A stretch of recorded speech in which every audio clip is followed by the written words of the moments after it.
Hey guys, welcome back to the channel. Today we have a quick review for you guys. This is of a Bachmann 260. I'm sure you guys have seen this model before many times. And as have I, of course, pictures of them, and I've seen them in person as well, but I have never owned one before until recently. For the longest time, I've been in the market to get one of these for a kit bashing project. I was just going to use the base, the frame. But once I received it in my hands, I looked at it and it's honestly blown me away at how good this thing is for the price. And I figured that warrants a review video. That being said, this is not going to be just a, praises, positive review video. I'm going to also show some of the drawbacks I can see or opportunities of improvement that I can see that Bachmann could have made on this model. So it's not going to be just, all positives and all that stuff.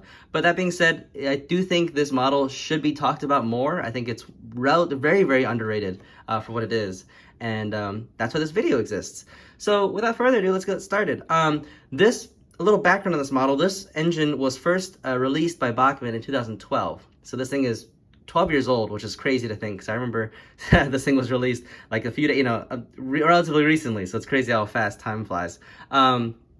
This is a 260, as you can see. The 260 is a completely underrated market in the Steam section. We do not have any 260 models out there. I mean, you have the old IHC ones, you have maybe a few from, really old, but no one has made a 260 recently. And as a whole, small steam engines is severely lacking in this market. I'm glad BLI has announced the B6SB, but that is specifically the Pennsylvania Railroad, and there's just a total lack of small engines these days. And so it's really nice to see that Bachmann made a 260 mogul. This is an excellent base for anyone who wants to kit bash a 260 into whatever prototype they want to model. Before this engine, you literally couldn't find one. And so this was really cool that Bachmann chose to make a small niche engine and make them in mass produce giant numbers, quantities. So these days you can still find one of these for relatively cheap. They're not, artificially, scarce or constrained like everything else these days, which is all pre-order and made in limited quantities, limited batches. Bachmann pumped these out. They made thousands of these, hundreds of, well, I don't know how many, but a lot of these. And so they're very common and very affordable still in the used market. I paid a very good price for this. I paid $59 for this and two freight cars for $59, and it came with DCC sound. That was a really nice little surprise for us, that this thing came with a sound decoder, a Soundvalue decoder, but still a sound decoder inside an engine that's only $59. So yeah, that's just proof that you can find these things for relatively affordable prices these days. And that is something that really needs to be commended, that no one else is doing anymore. Everything is all limited, scarce, and it's just nice to see something that's easy to find. That being said, this model is not a fantasy model. It's not a made-up model. Now, that being said, Southern is. Southern never owned any of this specifically looking model, but this, this 260 does actually have a prototype. This thing is based off of a Green Bay and Western 260 mogul. They had quite a few of these, and they look like this. And you can see Bachmann did a really good job replicating this engine. This is a relatively distinct engine. This was an excellent choice for a freelance model because it's relatively modern looking. It has a giant, steel cab. It's got a modern giant pilot in the front, which it's not very distinct. It's not like a Pennsylvania prototype or anything like that. It's got unevenly spaced drivers. You can see that this center driver is a little closer to here than it is there. And it's also got front brake shoes, which is kind of interesting. You can see it's on the front instead of the rear sides of the wheels, which is, relatively distinct. It's got a nice small little cute tender. And yeah, overall, and also a spoked leading truck. So these are all details that Bachmann accurately replicated in their model. You can see here, if you look closely, the center driver is further back than, so these wheels are closer together than these two. You have the giant steel cab, the really distinct, or not really distinct, but rather unique front modern looking pilot. You have the leading brake shoes you can see here, mounted on the front of every single driver. So yeah, I mean, Bachmann did a really solid job replicating this, and it is definitely accurate. I mean, it looks pretty accurate to the prototype if you ask me. That being said, Bachmann of course took that and then painted this engine into like a million paint schemes under different railroads. So that part isn't so accurate, but they did actually make one for the Green Bay and Western scheme. You can buy them, and they're pretty cool. So that would be the accurate model. All right, now with the background out of the way, let's talk about a little bit more about the model itself and the good stuff and the bad stuff. But in order to do so, we have to kind of discuss the target audience of this model. This thing is it's meant to be relatively affordable. I remember Train World was selling these brand new for $79 DCC ready, or with sound it was like about 100, so about $30-40 more. This is a relatively entry level model, and so we cannot be comparing it to really expensive like $300, $400, $500, $600 models from like Broadway Limited or MTH or Repeata and whatnot. We got to compare this to models in the similar price point and the similar target audience. So honestly, this thing is meant to be a step up from Bachmann's own 060 model that they made for 30 years. That's seen in every single train set that they make. This was also seen in train sets. This thing is meant to be about the same level of detail as the 060, just maybe a little bit better. So I want to just make sure that we are kind of thinking in that mindset of that this is not a really expensive model, and that this is meant to focus on younger, more beginner modelers, and try to inspire them to maybe eventually become an enthusiast. So we kind of, so with that kind of mindset, already in mind, we can talk about some of the good stuff. So being a relatively cheap model, Bachmann wanted to make sure that they don't have that many separately applied details to save on costs. But that being said, have enough separately applied details to make the engine still look really good. So you can tell they put a lot of more effort into the molding, molded in details and the paint job, for example, because those are relatively cheap, and still have enough separately applied detail to make the engine look good. So the paint looks really solid. You can see this is painted for Southern, which is not accurate again, but the paint is very clean and crisp. The Southern logo is very clean. You could read that. They also put effort into putting numbers on the sides of the headlight and rear light, and even make the builder's plate legible, which is really cool for a budgetary model. You can see it's totally legible and looks really, really good, actually. They also put effort into painting the bell and the safety valves. The bell is a plastic piece, but this thing looks miles better when compared to the 060 that Bachmann made, which has a notoriously really ugly bell. And so this thing just looks on a whole lot better. You have a bunch of separately applied parts, as I said. You have a separately applied air pump, these air tanks back here. You have really nice flexible air hoses here, which again, flexible so they don't break off, and they are placed in an area where someone who's trying to fat finger and hold this thing won't break off those parts. So they're nice and protected from the running with the running board. You have a nice bit of separately applied detail here. This is all one piece, but you have the injectors with the pipe going in here, and the brake cylinder. You can see that brake cylinder, the lever, which is meant to trigger the brake shoes in real life. And you have some very fragile injector piping here, which is actually somewhat flexible, but this, I wouldn't be surprised if this broke off. But yeah, you have, metal or wire handrails for the cab. You have wire handrails down into the boiler and the front here. The tender has wire handrails on every single, on four corners. You have an uncoupling lever on the back side of the tender, very solidly molded and also very fine stirrup steps on the tender.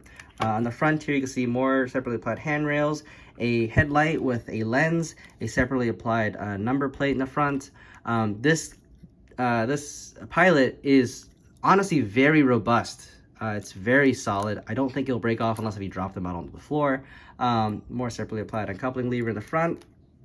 This Pilot looks really good in my opinion. It's very solid. It's not that chunky at all. More stuff on this side. You can see more separately applied stuff here. Similar kind of style of level detailing on both sides. Yeah, the cab has a giant interior inside. You can see there. With a back head that could use a little bit of paint, but that's fine. You have separately applied windows. That's something you really don't see at this price point. You can see the window on the side here and on the back of the cab, and even on the front. You can see the little tiny windows are open on the front there, and that honestly looks quite good. You have a coal load that's molded on. That looks all right. Not the best, but it's nice and shiny. And yeah.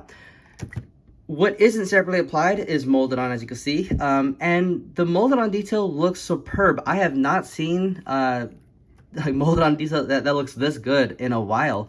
Honestly, when I first got the model, I legitimately thought that the sand lines were actually separately applied, but then upon closer inspection, they're molded in. This pipe here looks like it's separately applied, but it's actually molded on. It's very, very crisply molded into the engine, and again, looks really, really good. There's more stuff on this side. You can see like the injector line there that's molded into the boiler. That's separately applied right there, the air pump line. More molded in sand lines and whatnot. And you know, with a little bit of paint, you can get this to really pop out. But yeah, like the molded in detail also looks really, really solid. No complaints at all whatsoever. They even put into the effort to mold into the side frame the leaf springs and the support structure that you would see in the real engine, which is a really nice touch. Other models of this price bracket, you would not see any of this at all. It would just be like a flat piece of, you know, metal. And similarly here, you would just see like a flat piece and it would just be empty.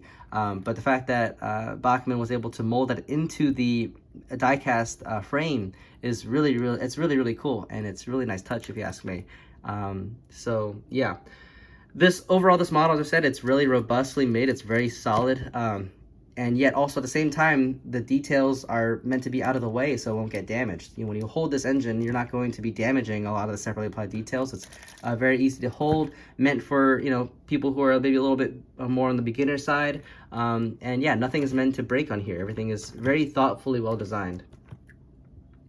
But yeah, that's pretty much it for the good. The mechanism itself is rather basic, but it is pretty solid. It's similar to the 060 with a split frame chassis, 3 drivers, a can motor in the back here, conveniently placed in the part of the boiler that's fattest. So there's a 3-pole can motor here. I believe it's a Mabuchi FF 130. You have a worm in idler gear and then a worm gear in the bottom here on the axle on the center driver. You can see where that gear comes out.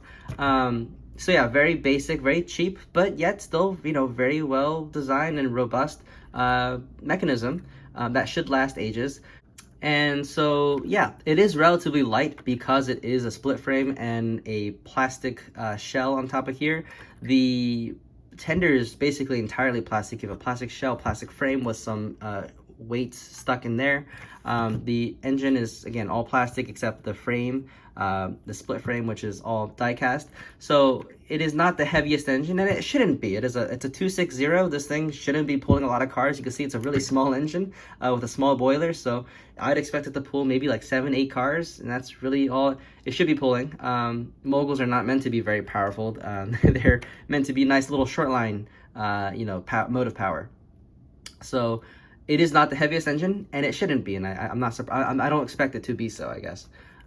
So that is maybe, I guess you could call a drawback. And talking about drawbacks, we can talk about the very few things that is wrong with this engine, at least from my point of view. I was honestly struggling to find negative things to say about this engine, because a lot of the things can be excused for its price point.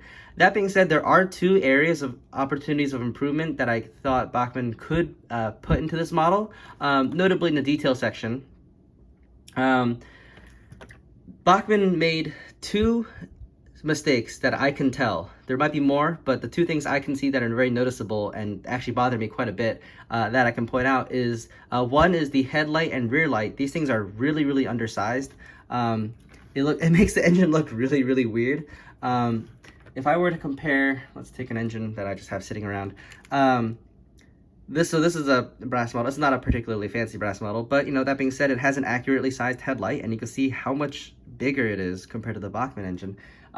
This thing looks really weird having a really tiny headlight. It looks like they almost took an N-scale headlight and just placed it on an HO model. Same with the tender light here. It's absolutely tiny, and so those will probably be the first things to go if you were to keep this model around, if I were to keep it around, and not, you know, only use the frame. That's what I'm using this for. But if I were to keep it as is, I would probably remove the headlights and install more prototypically sized ones. In fact, if you look at the prototype, if you remember the prototype, this headlight is bigger. It is not huge, but if you were to look at, for example, this photo here, you can see that the headlight is approximately the same size as the number plate, whereas on this model, the headlight is way smaller than the number plate. So yeah, that definitely is an oversight that I think Bachmann took. I think they just took an N-scale headlight and placed it on this model. And the second big thing that's kind of hard to fix is the boiler. You'll notice that something on this model looks really off, and it's bothered me for a while, and I couldn't quite place my finger on it, but I realized that it's the fact that it's missing boiler straps. The boiler bands that you would see vertically going along the boiler, it's totally missing. I don't know how Bachmann just forgot about that, but that looks really strange as a result. You also see that sort of issue on like Sunset Prestige brass models. When you paint them, the boiler bands are invisible, and that's why the engine looks kind of strange to me. On the prototype, you can see the boiler straps. They're subtle, but they are there. And on other HO models, you can see the boiler straps. They're subtle, but they really do add to the engine. If they are missing, it is rather noticeable, at least to my eye. And that definitely is a harder thing to fix. And that's pretty much it for negatives for this model. I really don't see much else Bachmann could have changed or improved on the design of this model that wouldn't have jacked up the price of production for this engine. Things like copper bearings and sprung suspension and whatnot, those would have been nice to have, but it would have made the engine cost a lot more, and that's actively going against what Bachmann was trying to do with this engine. And so I don't count those as negatives for this engine personally. But really, that's it. So that pretty much sums up all the thoughts I had for this engine. Again, I think it's a really solid engine for what it is. I will include a few video segments of this thing running. However, it is just going to be on my little oval of track on the floor, just to show how smoothly it runs, how it sounds, how quiet it is, etc. I know that's important for some people. So I will include it at the end of this video, but I just want to conclude by saying that this engine is really solid. I think Bachmann did overall a really good job for this engine. I think anyone who wants a 260 and it's on a budget, or anyone who's considering this engine should absolutely get one. There is no major red flags I could tell from this model, and it gets a full recommendation from me. So that's pretty much it for this video, though. If you guys have any questions or comments, or if you disagreed with anything I said in this video, I'd love to hear them in the comments down below. Always love hearing what my fans like to say. And yeah, hope you guys enjoyed, and thanks for watching. I will see you guys next time. Take care. Forgot to mention this, in terms of sounds and lights, it comes with an operating headlight, operating rear light, and a Soundtrack's Soundvalue decoder if you choose to get the Disney Sound version. This is basically a budgetary sound decoder, and it comes with all the basic sounds you would need, including chuff sounds, bell, whistle, short whistle, and air release, which sounds like this. But yeah, basically the sounds you use 90% of the time, but it doesn't come with other sounds like dynamo, brake sounds, etc., etc. So yeah, good enough sound decoder in my opinion.